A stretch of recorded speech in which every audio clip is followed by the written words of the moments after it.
শায়েখ ছিলেন এবং তার খিদমতে থাকার আমার সুযোগ লাভ হয়েছিল। এই ভাইজান তার কাছে আমি খুবই হযরতের ফায়েদও আমি হাসিল করেছি। তো তিনি আমাদের মাঝে এসেছেন। হযরত ওনার বড় ভাই আসতে পারেননি, তিনি তার রিপ্রেজেন্টেটিভ হিসাবে নিজের ছোট ভাইকে, যোগ্য ছোট ভাইকে পাঠিয়েছেন।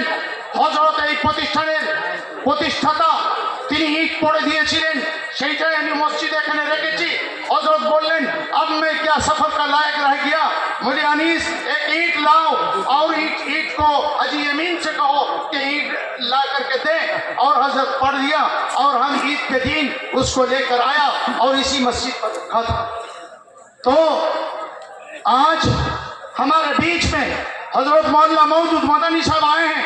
हमारा दिल बात बात है, हम बीरभूम वाले, हमारे इदारे वाले, हमारे अरबाब मदारिस हजरत की तहे दिल से शुक्रिया अदा करते हैं।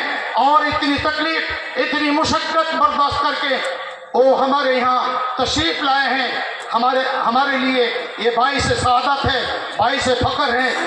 हजरत आले रसूल हैं, रसूल करीम सल्लल्लाहु अलैहि वसल्लमेर বংশধরের মধ্যে হতে একজন সেই আলে রসুল, তিনি আমাদের এই ছাত্রদের হাতে তিনি পাগড়ি প্রদান করলেন।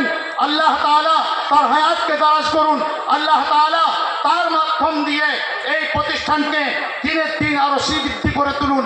এবার হযরত আপনাদের সামনে কিছু নসিহত করবেন, উপদেশ দেবেন। हम हजरत से मुअद्दबन अर्ज कर रहे हैं कि हम सामीन को अपने मवाइद हसाना से मुस्तफीद फरमाएं। ये आपसे हमारी मुअद्दबन अर्ज है।